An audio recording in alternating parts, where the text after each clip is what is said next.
هیچ گپی نیست. مردم هم قرار نشسته است. نه کدام جنایتی که وا میکنه تو نگو که وکیل جنایت میکنه، تو جنایت میکنی، قطع شریک است.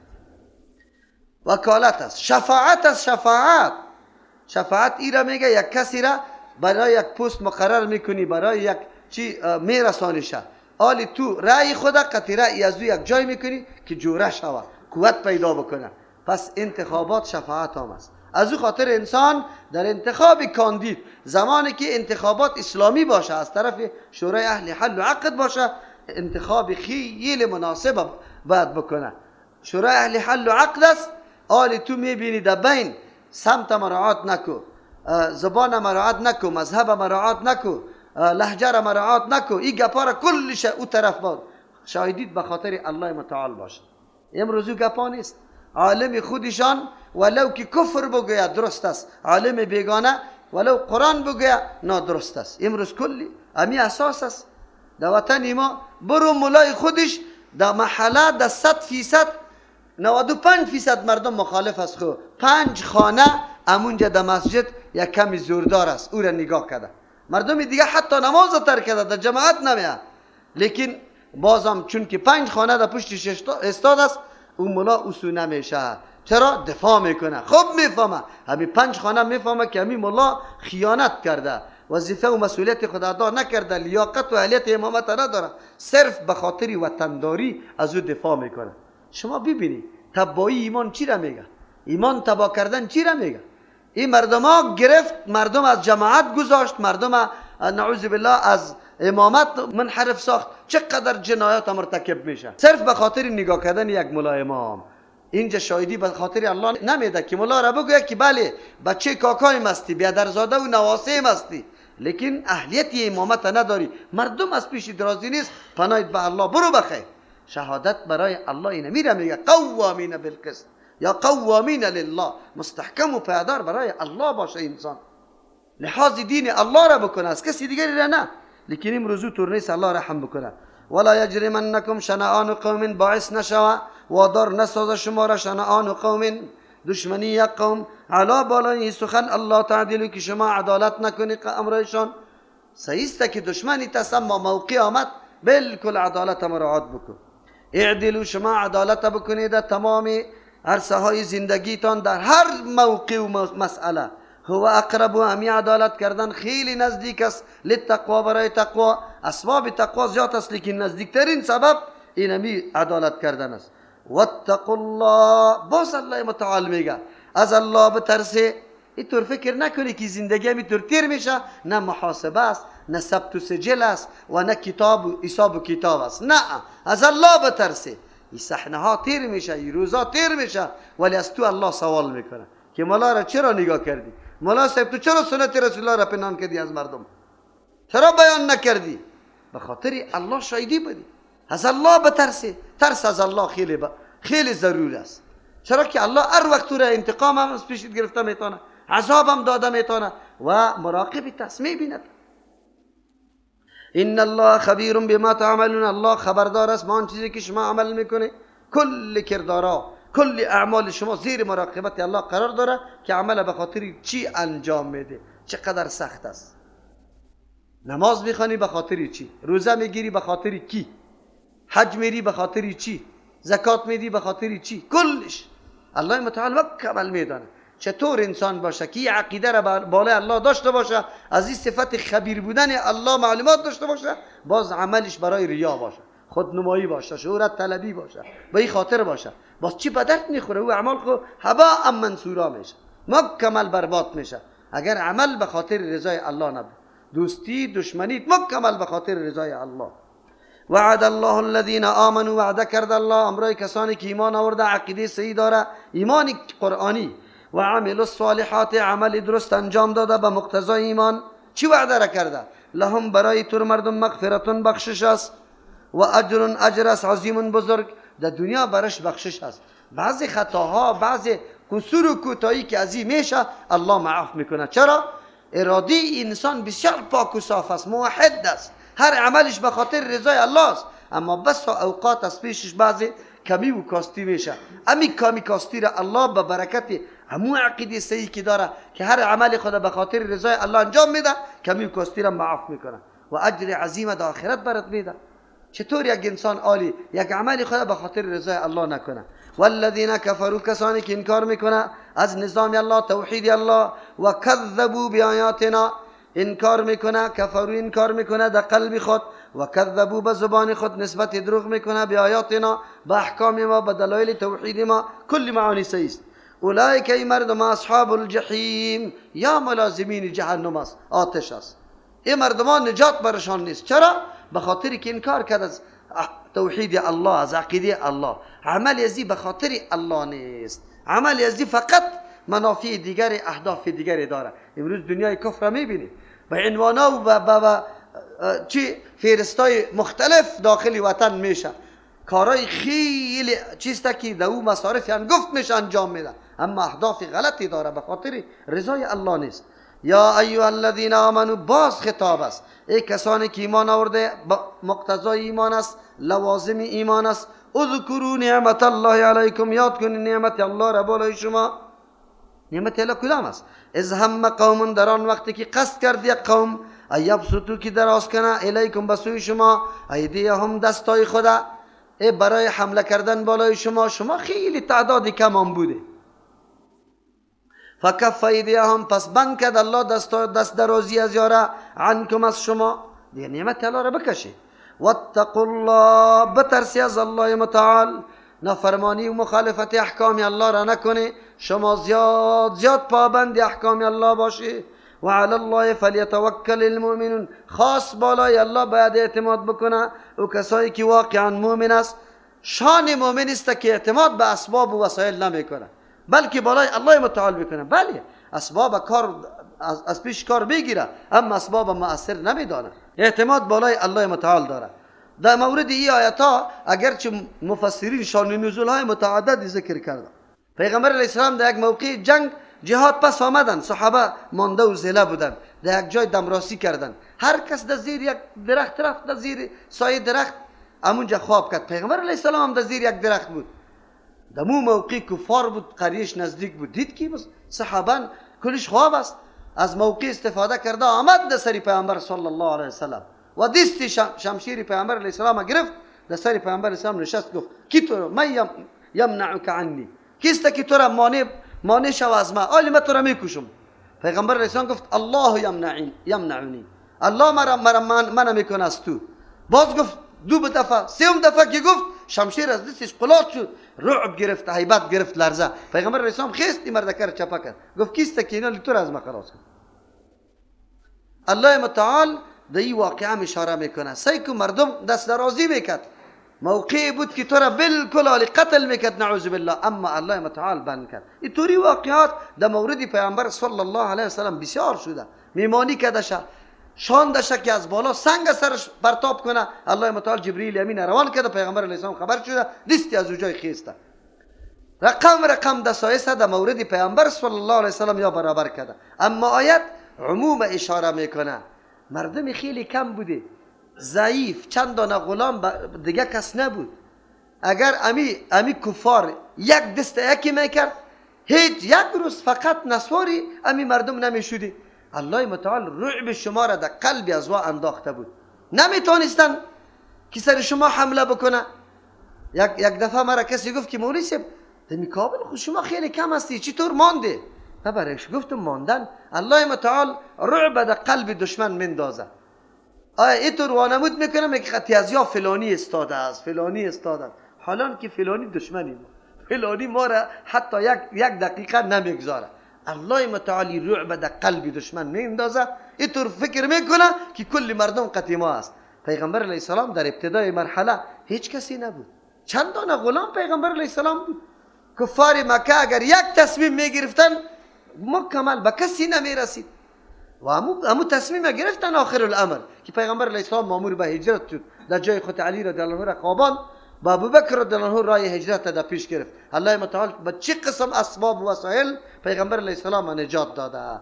پس وقتی الله تو را محافظت میکنه، تو نعمت الله را نادیده میگیری. ما امروز این شکر الله را کشیده میتونیم که الله ما را نصرت میکنه در حالی که هیچ اسباب و وسایل مادی ظاهری نداره.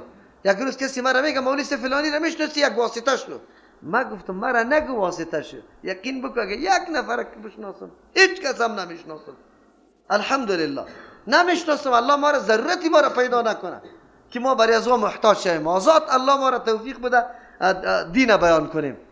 ما گفتم هیچ چیز نیستم. گفت من اینطور فکر میکردم که کل گیر تو میشناسی. خوب کل گیر ما میشناسم، از کجا میشناسم؟ این نصرت الله متعال است. الله متعال پیغمبری خدا میگه نعمت الله را یاد کنه که قومات دست درازی میکرد اما الله متعال بند کرد دستایش. لیکن اینمی حفاظت شما و اینمی نعمت الله سبب داره برای خودی طور نیست. سببش چیست؟ تقوای الله. لحاظ دین الله را بکنی، مخالفت احکام الله را نکنی، باز از هیچ کسی راست نداشته باشی. به الله قسم تا وقتی که قدم به اخلاص میگذاری، هدفت هیچ چیزی دیگری نباشه بغیر از گسترش دین الله و نشر عقیده صحیحه در بین مردم، باز هیچ غم نکن، هیچ غم نکن. شما باور به الله بکنی، بس تا پیام پشتم آمده. همینطور گفته که یک ساعت بعد تو منفجر میشی، یک ساعت بعد چیت باقی مانده باز رفتی. ما هیچ تنا 12 بجه شو 1 بجه شو هیچ احساسی از زیرم نکردیم. الحمدلله. گفتم بس دیگه، خب مرگ است دیگه. الله که مقرر کرده باشه میرسه برم، ولو که در بین چی قصرها بندیام شو. اگر نه که الله نوشته نکرده باشه، شماستی که نیروها جمع شوه، نمیشه. الله نخواسته باشه. لیکن همه نصرت و حفاظت الله زمان شامل حال انسان میشه که تقوای الله را در پیش بگیره، مخالفت حکم الله را نکن، لحاظ حکم الله را بکو، غیرت سر دین الله بکو. الله غیرتی ذات است. اتر غیرت سرت میکنه الله متعال که تو را رسوا نمیسازه. از او خاطر میگه و علی الله فلیتوکل المؤمنون. مؤمنا فقط سری الله اعتماد داشته باشه، هر معامله خدا پیش کنه، نگویه که اسباب نیست. همین بعضی مردم ما در شورا هم که میشینیم، باز بعضی دوستا میگه والا این نیست و علی الله فلیتوکل المؤمنون. اسباب بگذار، اعتماد سری الله بکن، کارا پیش گو. باز میبینی نصرت الله را چه رقم تو را نصرت میکنه. در میدان خالی تو حرکت بکن، باز برکت میبینی. ترجمه قرآن کریم ما در این مسجد در میدان خالی بود. امروز الحمدلله با وصف که حالی جای نداریم، وگرنه موترا خیلی زیاد پارسال واری میگرفتیم که چقدر خواهرها در اینجا شریک میشه، اما جای نداریم. الله نصرت میکنه اگر ما به اخلاص قدم بگذاریم. کل محور یا معیار حفاظت و نصرت الله چیست؟ بگید تقوا. اتقوا الله، از الله مخالفت احکام الله را نکنی، حکم الله را برملا بسازی، بس دیگه بگذاری. من یقین دارم هر دوستی ما در هر منطقه خاص به خاطر رضای الله، ریا، شهرت طلبی، سمعتی گپا نباشه، شروع بکنه بیرانه باز میبینی نصرت الله را که چه قسم قطع امداد میشه.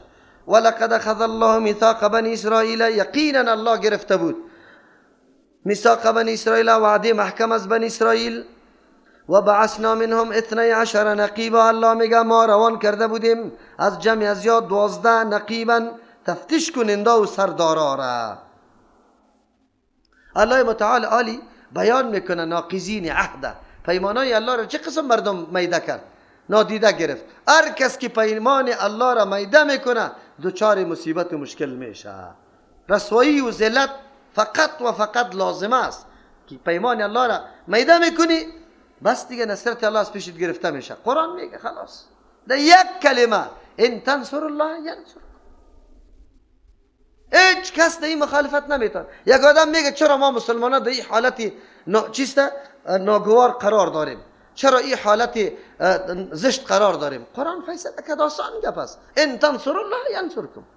ما نصرت دین الله را نکردیم، امداد دین الله را نکردیم، دین الله را گذاشتیم، راه دموکراسی را گرفتیم، راه عنعنات و رواجای منطقوی را گرفتیم، بعد از او آرا و نظریات مذهبی را گرفتیم. قرآن و حدیث تاق گذاشته شد، قطعا کسی یادش نمیکرد. از او خاطر الله نصرت خود است پیش ما گرفت.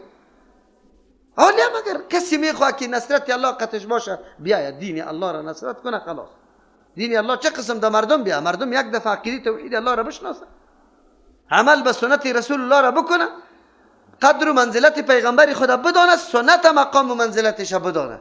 ولی مردم ما بیچاره حتی الله را نمیشناسه که الله کدام ذات است. شفا دهنده زیارت، مشکل حل کننده زیارت، آواز بشنوه زیارت، بچه تا کلان میکنه زیارت، مریضیش جور میکنه زیارت، تو مشکلت حل میشه زیارت. الله برای چی؟ ها؟ خلاص. امروز در این مرحله ما قرار داریم. باز در این مرحله تقاضای چی را داریم؟ که ما عزتمند باشیم، ما سر کفار تسلط و قدرت داشته باشیم، ما اینطور باشیم. کوکی کدام دین، کدام ایمان، چه قسم ایمان، کدام ایمان؟ الله متعال نمونه های نقض عهد بنی اسرائیل بر ما یادآور میشه. بنی اسرائیل هم الله خواب موقع داده بود، موقف داده بود، عزت داده بود، اما وا ناقضین عهد الله شدن. قدم به قدم الله یا رسوا و ذلیل کرده رفتن. امت پیغمبر صلی الله علیه وسلم اگر راه بنی اسرائیل تعقیب میکنه، چنانچه خودی پیغمبر صلی الله علیه وسلم هم گفته لتتبعن سنن من کان قبلکم. بس طریقه های پیشینا رو شما خامخا تابعداری میکنی، میروی به نقش و قدم. پس کدام نتایج عواقب وخیمی که برای ازوا آمده بود برای شما آمده نیست. خب کدام واقع است؟ ما گرفت ولقد اخذ الله، یقینا گرفت الله میثاق بنی اسرائیل، وعده محکم از بنی اسرائیل. و بعثنا، ما روان کرده بودیم منهم از زمین بنی اسرائیل 12 نقیبا، 12 تفتیش کننده را یا سردارا را. و قال الله انی معکم، الله براشان گفته بود که من همراه شماستم، یعنی نصرت من همراه شماست، یا الله همراه ماست. امر رقم که لایق شانش است. لئن اقمتم الصلاه، لیکن شرطا داره. معیت الله وقتی میشه اگر شما قائم کردی نماز، رابطی تان با الله به طور ساختی که هیچ نوع خلل نقصان دیش دیده نمیشه. و آتیتم الزکات، شفقت بالای مخلوق الله کرده، رابطی تان با برای مخلوق الله برقرار کرده، داد زکات.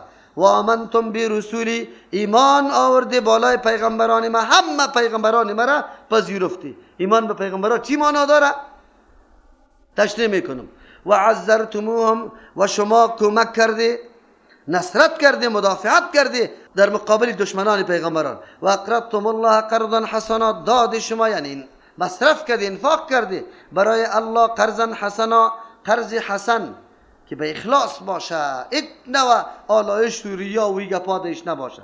لا اکفرن عنکم، خامخا دور میکنم از شما سیئاتکم، بدیها و گناههای شما را. ولا ادخلنکم، خامخا داخل میسازم شما را جنات در باغا تجری که روان می باشه من تحت الانهار، و در زیر درختها قصرهایش جویا.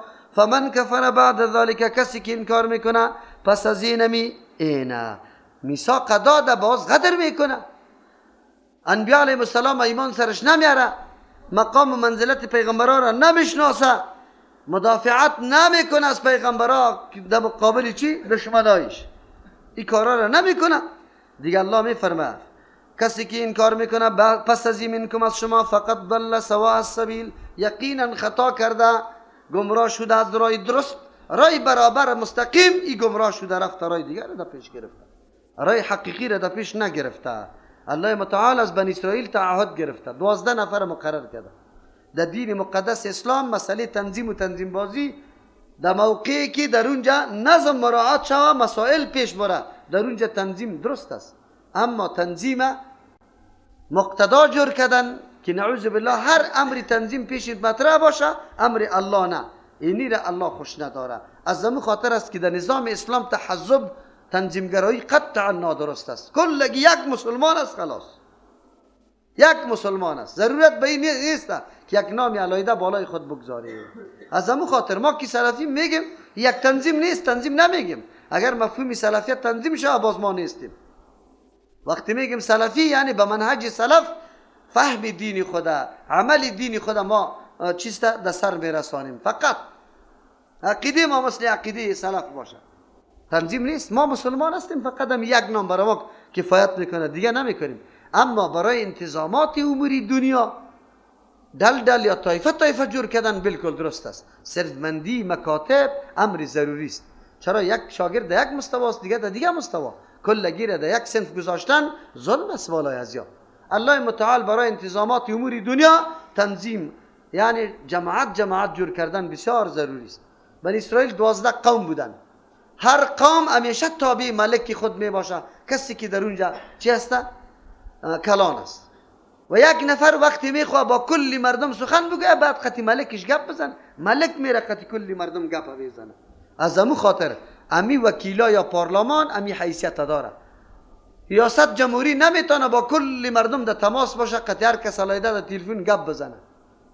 وکیل پارلمان تمام مشاکل منطقه را لیست میکنه، از هر منطقه را بعد از او کل مجلس میکنه که حق اولیت برای کدام منطقه است. راستی امروز چی رقم است؟